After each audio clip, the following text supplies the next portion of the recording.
So I believe hemp is one of the most important solutions.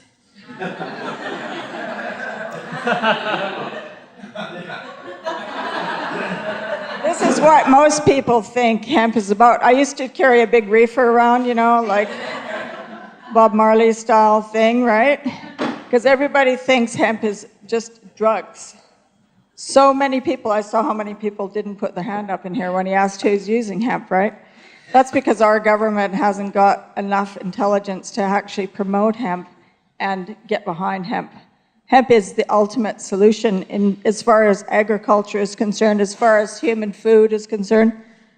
I like to change my hat because I think hemp's a very happy, beautiful thing and not about the drugs. This is hemp. Okay.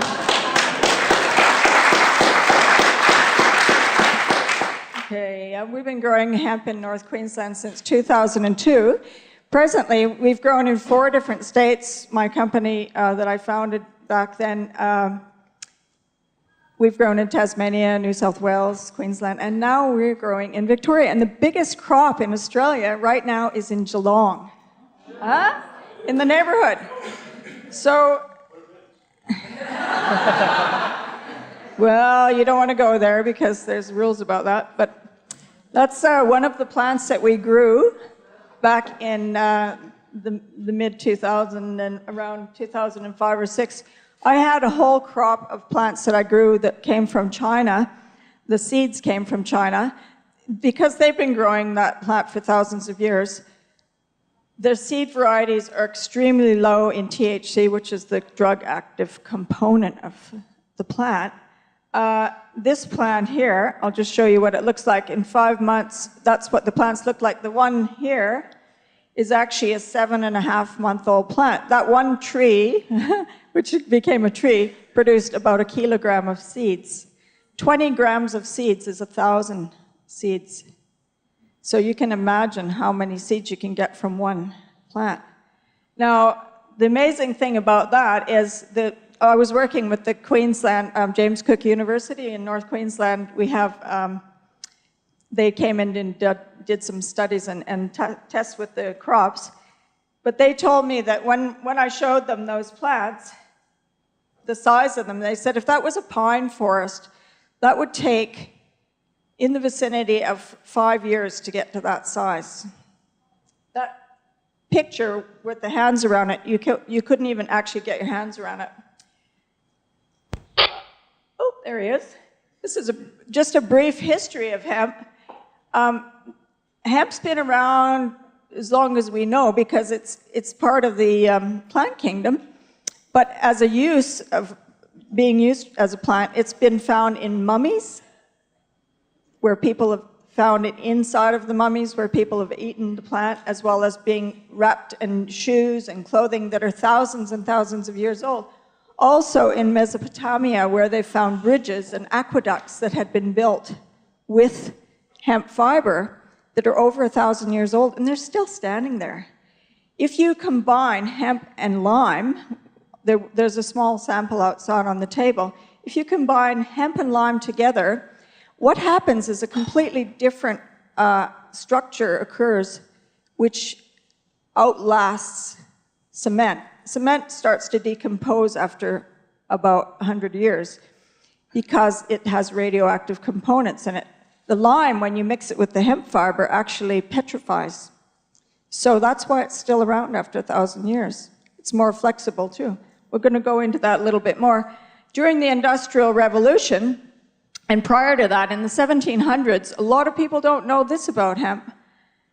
One of the main reasons for the Napoleonic Wars and the precursor to World War I was who was going to control hemp in the world. Think about it, folks. When Captain Cook came over here on his ships, what did he have for sails? Hemp. What did he have for ropes? Hemp. What did the sailors wear? Hemp.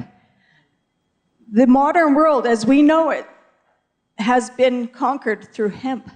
The only way those ships could have sailed the seas was because of the existence of hemp fiber. No other fabric at that time could have withstood traveling in these long seafaring journeys.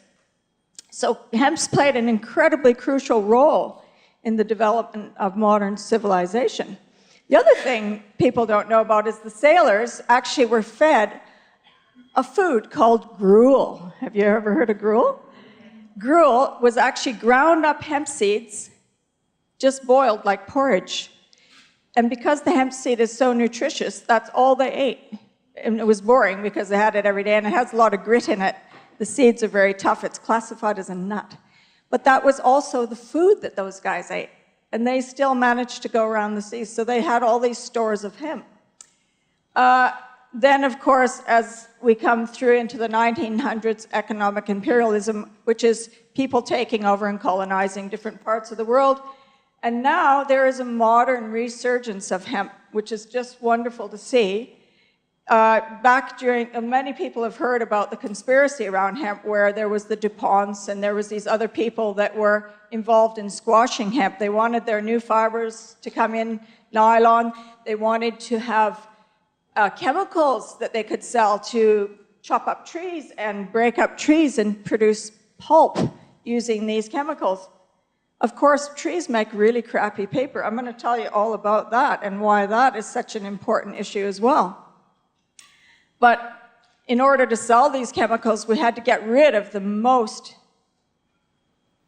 powerful and easy to grow plant that there was to produce fiber for paper and textiles and everything else, which was the hemp plant. So they said, okay, we're going to make it a bad thing. We're going to make it this marijuana, you know. We're going to tell people that, oh, the druggies, this is a drug plant, right? And of course, lots of jazz musicians and artist people were smoking pot and saying, okay, well, I'm getting inspiration from this. Fine. Nobody knows that Queen Victoria was also using hemp for her menstrual cramps. In those days, it was part of the pharmacopoeia. So now we also have this major environmental problem, and this is why I believe hemp is the most important solution. As far as the environment is concerned, you cannot find a more important plant to plant. We've got to get behind this. People say to me, like when I started doing this, they said, why are you doing this? I said, because I can. I have the energy to do this. I got squashed so many times. I've had people come and shut my whole place down, stop me producing what I was doing. I've had people do all sorts of silly things to try to stop this motion, but I feel it's so important. I let go of everything else in my life to pursue this. And it's sort of like getting a train started using your foot. You know, you've got this enormous weight, and there's this inertia that you've got to get moving, and people have got to get behind this. That's why Adam's brought me here, because he's behind that, and he's behind creating the solutions. And if anybody says, we can't do it, we don't have enough power, I'm going to tell you right now, you can. And that's what I say, I can. Isn't that Obama's thing? Anyway, the thing is with hemp, we can produce food, superior food. We can produce fuel, including ethanol, which is from the fiber of the plants is one of the highest cellulose materials, the fastest growing cellulose. I'll get into some more statistical information about that for those people that would like to know about that. Paper, when you produce paper from hemp, oh, this is such a big one, okay? This is hemp paper. This is unbleached paper. I got another paper here, a newspaper. How much does this newspaper cost? How much does it cost the environment? I'll tell you how much it costs. I've got friends in Tasmania. They sent me live footage of the nice tree harvesters down there and what they're doing. They're chopping down all the trees. I've been there myself. You know, the general same old thing. We're going to chip up all these trees and we're going to bleach them and smash them up and make them into paper. But what's the cost of that? Apart from the chemicals that you use to break up that wood, they're importing $3 billion worth of pulp because our paper that we produce here is weak. You can't make good paper using gum trees. It's terrible. So they import pulp from somewhere else, like Sweden or something. But that's not the beginning of the story. What happens is they say, it's okay, we're going to go in and we're going to plant these beautiful little seedlings, and you can then have a new forest 20 years later. But what they don't tell you is those little seedlings are very delicate. And because they've just now ripped away this whole environment of a whole bunch of animals that lived in the existing forest previously, they're hungry. So they go, oh, we're just starving. Let's go eat those nice little delicate plants. So they go in there and they start chewing on them. And they go, the tree farmers say we can't have that, so we'll have to put out this super deadly poison. Oh, so this is the photographs I've got. I didn't bring one to show you because it's horrific, and I might get thrown in jail if I show you. The little animals go and eat the poison. They're dying of thirst from this poison, so they run over to this creek and the streams, and they're drinking and drinking. No matter how much they drink, they can't get off of this poison, so they just keel over and they land in the creek. Downstream, there's a whole little community of people who take their water out of that creek. This is the downstream effect of this method that we've been using to harvest trees to produce paper. This paper can be recycled twice. Tree paper can be recycled twice. Hemp paper can be recycled 8 times. And the difference is that in 2 years, on a sustained yield, I can produce the fiber, which is 8 times better than trees. In 2 years, I can produce the same volume of woody material that I could get if I'd grown the forest for 20 years whilst wrecking everything around me, right? We don't need to cut down another tree, folks. We just need to grow hemp.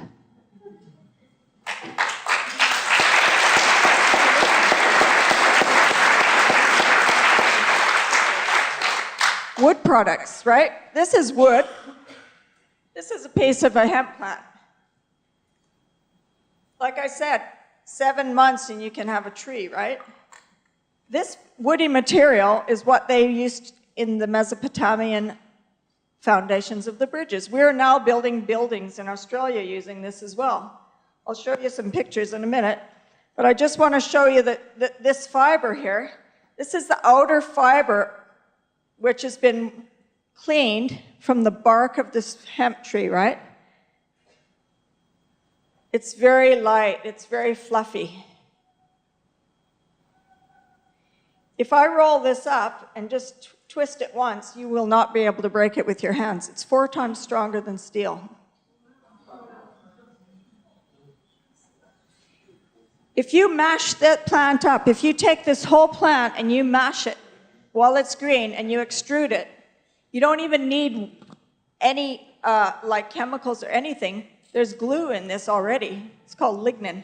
That's what they use to get out of the plant when they're producing paper. The chemicals are used to get rid of the lignin so that it can be mashed and pulped up. If you mash that up green and extrude it, you can turn it into a universal beam or any kind of wood product like molding or whatever. You can actually turn that into what is equivalent to timber, but actually probably a fraction of the weight and possibly up to 4 times stronger than steel. The same plant again. That's the wood products. The textiles. I spoke to a man who lives up in Albury in Wodonga area, and he's trying to get us to make hemp socks with him. Now, this is what they make the textiles with. This is a hemp outfit that I'm wearing. The clothing is unsurpassed. If you grew hemp instead of cotton, does anybody know how much poison cotton uses? Massive, massive amounts of poison and all the other chemicals that end up going down into our lovely rivers, isn't it?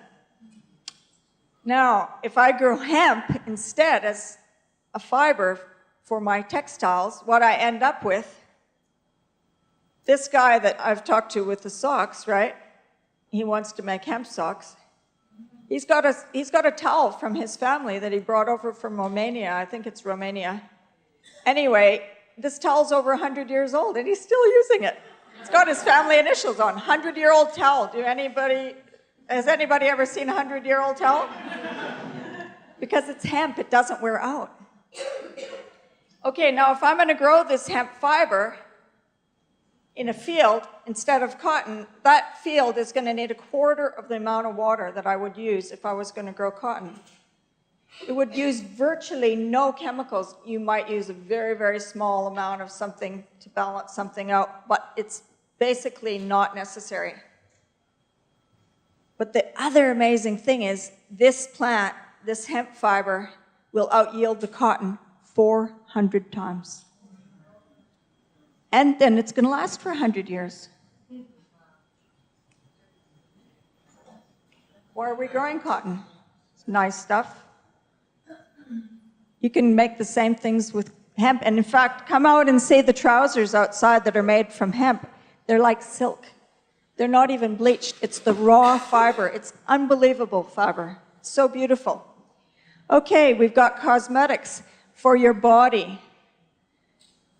You put the hemp seed oil on your body. It's wonderful for your skin. It has all sorts of healing properties. I'm going to go into that in depth in a minute. The other thing is the oil. I don't know if any of you have been using the ladies' or gents' room today, but I've oiled the doors now so they don't squeak anymore. Hate squeaky doors. The other thing is, I know a guy that's a motor car racer, and he drives Formula cars, and he was on a race, and he broke the crankcase, cracked. And he had this hemp oil, because we'd been talking about how amazing the lubricant properties of that are, the anti-friction properties. So he poured this hemp oil in his car, and he finished the race. But the thing is, he shouldn't have been able to even race the car. He should have just died, and that would have been it. But on another level, on the oil level, it can be used in massive amounts of industrial applications, that includes paints, natural paints. It can be used to make resins, very similar to what you call, the resins you use in fiberglass. Oh, incidentally, this fiber here, the PSI of that compared to fiberglass, which fiberglass is around 58,000, the PSI of this is 116. It's twice fiberglass. Twice as strong as fiberglass if you're using it in that application. This is a bat for insulation. I work with builders a lot. We're building hemp buildings already in Australia, by the way, in case you didn't know. It's already happening. It's very, very slow, like I said, but it is coming. You're here, you're all ambassadors for this because now you know and you are learning about why we have to find these solutions. But this bat has no chemicals. It doesn't leave scratchy stuff on you, and it can be produced at a fraction of the cost of fiberglass. Bugs hate it. Bugs hate hemp because it has these smells in it or whatever that just puts them off, so you don't even have the termite problem. This is actually produced in Germany. It's not made in Australia yet, but we are working towards making that happen. The rodents don't really bug it. It's just a question of how you're using it. That would obviously be used in a ceiling or a wall, which should be a sealed cavity. I don't know. I mean, they probably would go in it if it was in the right place or situation, but generally most animals and insects avoid it. It's got a smell. I always think this is really funny, but if you speak to people, I reckon about 7 out of 10 people I speak to have smoked pot. And about 2 out of those 10 people have grown it. And, the war on drugs isn't going to happen because everybody just connects with that plant. I don't smoke pot myself. I did when I was younger. It's just not part of my life anymore. But the point is, if you ever smelt that plant, it's got a real skunky smell, a very strong aroma. And I believe that that's the smell is actually created from the plant in order to actually protect it. It's like BO, it's saying, don't come over near me because I don't want to be chewed, And it's sending out this smell. That smell is also part of the chemistry. The cannabinoids are actually one of the highest medicinal plant properties that you can get. There's people, many people are always asking me this every week. It drives me mad. They're producing this oil from the leaves, and it's classified now as a narcotic, but really it doesn't have the same effect as smoking pot. It has some of the effects, but it has this healing properties. A chap in Canada, which is where I'm originally from, is producing a product, Rick Simpson, and it's oil, and he's curing thousands of people with cancer. But personally, I don't support that whole thing so much. I'm not against it, but I don't promote it because it creates confusion in people. Like there's a lot of confusion about what this plant's about. And I'm trying to make a clear difference between that so that people feel safe, they feel comfortable, you know. Are we giving our kids narcotics? Or, you know, I go to the trade show and I show them my body butter. Would you like to try it? It's the most beautiful product, you know. And they're going, oh, am I going to get stoned? You know, because the kids don't know what it is. You go, no, it's just like vegetable oil, right? Here's some of the materials that you can produce with hemp, the pellets that are for burning. You can produce the preparatory points for the insulating material and fiberboard, and then there's your final products. This is a wall from one of our buildings on a property. We've got 2 buildings which are made with hemp. That was a monolithic dome. That's another wall. That's a 9-meter wall right there. We just completed rendering that off. The difference between hemp fiber and traditional materials is if I took a square meter of this wall, which is 200 mils thick, the insulation properties are off the chart. But the most beautiful thing is that it doesn't off-gas anything and it breathes. And I estimate the cost of making that, excluding our labor, is around $10 a square meter. It's more flexible than any building material around. In fact, a friend of mine, I made some bricks with this stuff. I had big arguments with my husband about this. He said, oh, it'll never work, it'll never work. I said, just shut up and just do it. Because, you know, I'm an innovator and I want to do new ideas. And people, if they're not familiar with something, there's always this resistance. Oh, you know, really, is it going to work? Yeah, it works beautifully. My friend's got this gun and he shoots it at point blank range and it just takes a little divot out of it like this. And he says, what is this stuff? What are you building, a bomb shelter? But it's very flexible. It's very flexible and it's very light. It's very lightweight. This is a load-bearing mix that I developed myself. It's not commonly known. The traditional method is where you just use this woody material from inside, and then we've added the long fiber to this as well, plus some other materials, which I'm willing to share with you. And if you get our newsletter, you get all the recipes, okay? So that's the finished dome structure. Just to give you another insight on hemp as far as the environment is concerned, because there's always this big talk about carbon, which I think is also a myth. Hemp's very effective for eliminating carbon dioxide from the environment. Every ton of cellulose grown uses and removes 1.5 tons of carbon dioxide. For example, 200,000 hectares of hemp were grown, averaging a yield of 12 tons of the dried matter, and 3.6 million tons of carbon dioxide would be removed.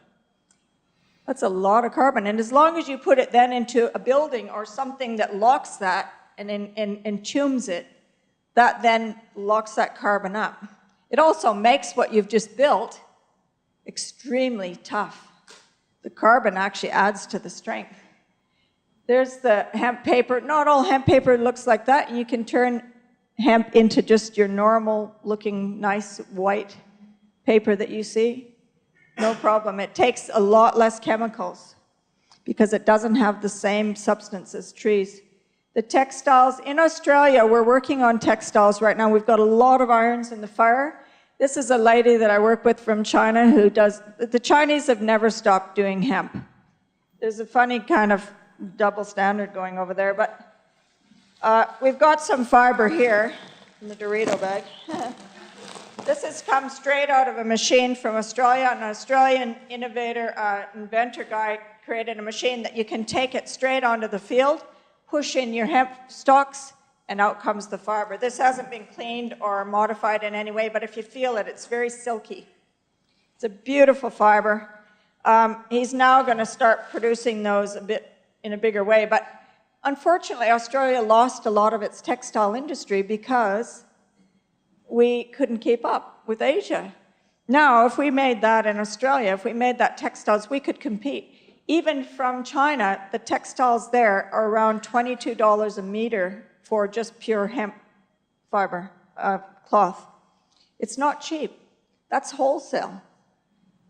But it's because there's a lot involved. They don't have that technology to produce that fiber on the field. They're still doing the old method. The old grannies are out there chopping it by hand, and they soak it in a vat. There's a lot involved in it. Hemp plastic. This is really exciting, folks. This is a product from a company where they're adding it into the plastics. There's a lot of car companies now, Mercedes-Benz, BMW, they're using that in the internal paneling of the cars because there's some kind of ruling now that says you have to have some degree of organic matter so that that can then in the future break down and decompose and not just sit there and create another environmental hazard. We've got a guy in Mildura that we're going to be seeing on Monday. We've given him some hemp fiber to try. He's a recycling plastic genius. He's developed this amazing process. He's developed a material which is just from your milk bottles and your water bottles and all that rubbish that people are trying to get rid of and bury because they've made it, but now it's no use. He's getting that all for free, chops it up, and he's done it in a way where he's added some other components, including wood chips, which is now going to convert over to hemp chips and hemp fibers. And that end product, he has started it because he had vineyards, and he said, well, all the wood things that we put in the ground, we put it in the ground, and then it rots. It starts rotting, or it gets termites, or it gets something, it burns. His material doesn't burn, it doesn't rot, and it doesn't decompose. And he virtually gets it for free because it's waste products from all our milk bottles and water bottles. He told me the other day when I spoke to him, he said, we've just made this sample of a sheet, like a panel of hemp fiber mixed with the plastic, recycled plastic. And they did the bullet test. Everybody loves this ballistic thing, let's shoot it and see what happens. So the bullet crumpled and it didn't go through. So that was exciting. And that's what we'll be doing soon in this state. Victoria is going to start being the leader in the hemp production in Australia, including buildings, because we brought our hemp ideas into this area. Hemp grows here really well. In southern New South Wales and Tasmania and Victoria are probably the best for growing the varieties that are for oil production. The tropical varieties grow bigger, hardier plants, but they're virtually there's no machines that go up to 7 meters high, so they're not practical the big plants are not practical in the long term as far as mass production. Okay, there's some of our body products that we produce. All our products that we do are full of hemp seed oil, and the reason that we use the hemp seed oil I'm going to go into in depth. This is what a hemp seed looks like, and like I said, 1,000 seeds is about 20 grams. When you crush that seed, you get, this is the protein, which is from the seed cake all ground up, and that's your hemp seed oil. It's a very dark green oil. Officially in Australia, we can't sell that as a food. Can you believe that? Our government hasn't changed. We've had an application for 2 years in trying to get that changed, to change the legislation. I'm going to go to Canberra with a big banner. Julia, if you want us to vote for you, just put hemp on the agenda. If she got behind hemp, that would just be the most marvelous thing for this country. If anybody gets behind it, it'll be marvelous. Okay, the difference between hemp and other proteins, hemp protein could replace just about all the proteins on the market. Number one, all the fish that are being raked out of the sea and the lakes, there's hardly any fish left in the world. You just talk to fishermen. We talk to everybody in the primary industries because we're involved in those industries. There's hardly any fish left. All of the farming practices where animals are created to feed human beings are really diabolical. They involve a lot of bad practice, and torment for those poor creatures.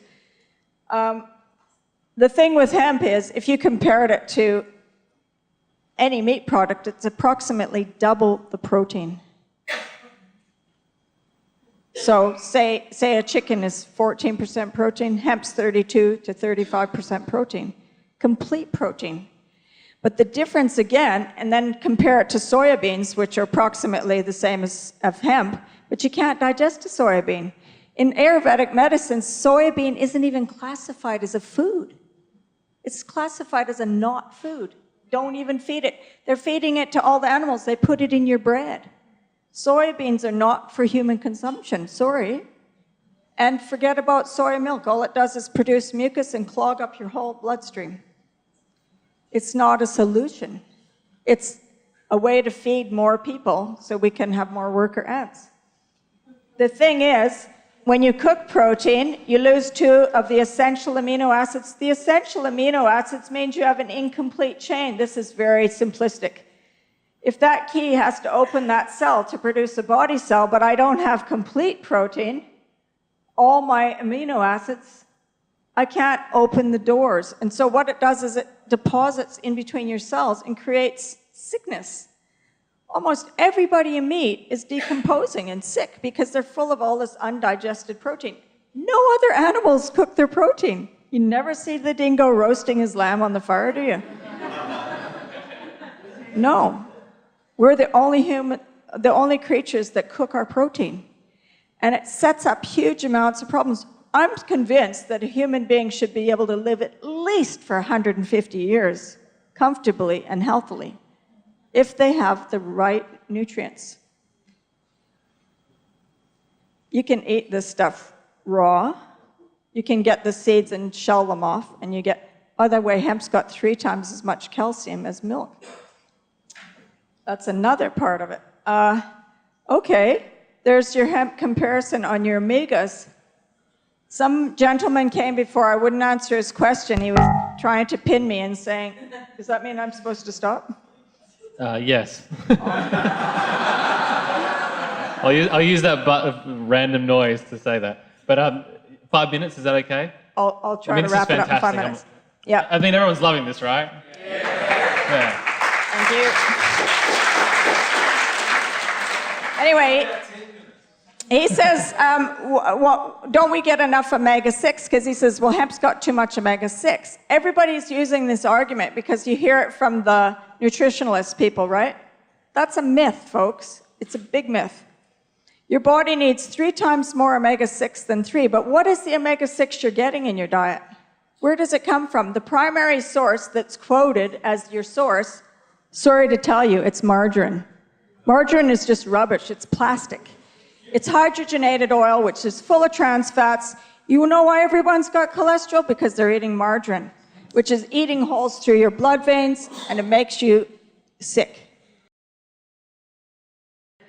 Okay, so the hemp seed oil, it's got the most broadest profile, but your body needs 1 part of omega-3 to 3 parts of omega-6. And if you eat more omega-6, you'll replace all that rubbishy omega-6 that you've been eating through all your cookies and bread and all the other garbagey oils that people get in their diets that are not healing, and they're not essential oils, they're twisted oils. Essential oils are pure, natural, cold-pressed oils. It also has super omega-6 and GLA, which is like gamma-linoleic acid, which is what you get out of other seeds that are really rare for the hormonal system. I could just talk to you about this for hours. The science in it is just unbelievable. Okay, look how much corn it takes to make a tablespoon of oil. You don't need that much hemp. This is what happens. We eat all this, and then what happens? That starts decomposing our cells and starts the free radical damage on the cells. Your body needs, for every single cell in your body, the mitochondria, which is your powerhouse of your cell, your nucleus, your cell membrane, are all made with fatty acids. If you don't have those fatty acids, you decompose. Why is there an epidemic of cancer? Cancer and heart disease, not getting enough of the good fats. The cells get trapped. They get trapped here, and they don't flow down the capillaries. Then your body decomposes because nothing's getting fed into there. You've got all this rotting stuff in there, right? This is why hemp is so important, because it has the best essential fatty acid composition of all oils, the highest protein and the best fatty acids, the best balance for the humans. People are just living on sugar. This is one of the biggest causes of cholesterol in your body too, between stress and sugar. There's this science in this, folks. I mean, like, I don't have time to tell you all this, but I just get so excited about it, and it's mind-boggling when you see the figures on this, how it all works. Read Udo Rasmus's book on fats. I'm writing a book now to explain all this stuff, but it's just amazing. How do they get fish oil? Do you ever think about that? Do they wring it out of the fish? No, I'll tell you how they do it. They get this fish, all these poor fish that they've farmed usually. They harvest this fish and they feed it to you and say, yes, this is lovely, it's salmon, right? They take its guts, its skin, its head, and eyeballs, and they throw it in a big vat.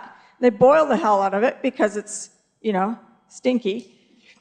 Then all the oil floats to the top. Then they have to bleach that because it's gray. Then they deodorize it, and they put it in a lovely capsule. What happens if you cook an essential oil is you destroy it.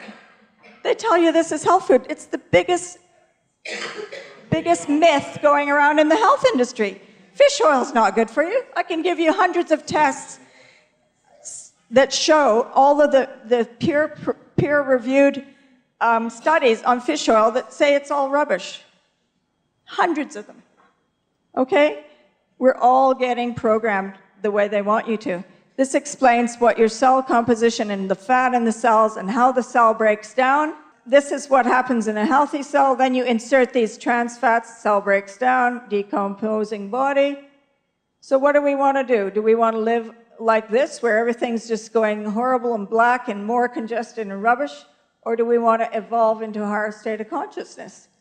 I personally believe using hemp is one of the most important choices you can make as a human being to support that plant, because it will rectify enormous amounts of damage that are happening through other practices of farming and living in our general lifestyle.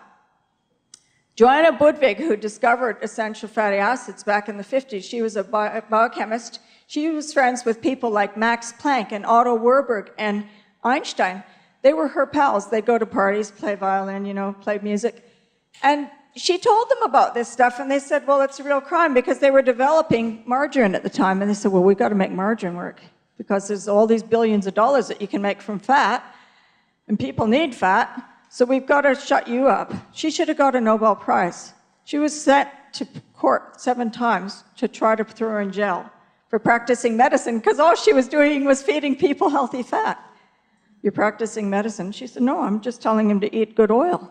She discovered that the electrons in your cells vibrate at a higher rate when you have those oils in your body. So personally, I believe if we want to raise our consciousness, we've got to have the high-grade fats, because you're an antenna. You're an antenna for consciousness and for the vibration of the source. You're the antenna. So when you have that oil, you will vibrate at a higher level. And Joanna Budvig called the bad fats, she called it anti-mensch, which means against man, because she knew that it would lower our consciousness and make us stupid. Dumb and down. Let's keep them dumbed down, right? Keep them in the dark. These are just some of the uses of hemp. I reckon there's at least 50,000 that we could list straight off the top. But I guess I'm supposed to stop talking. There we are. Welcome to the future.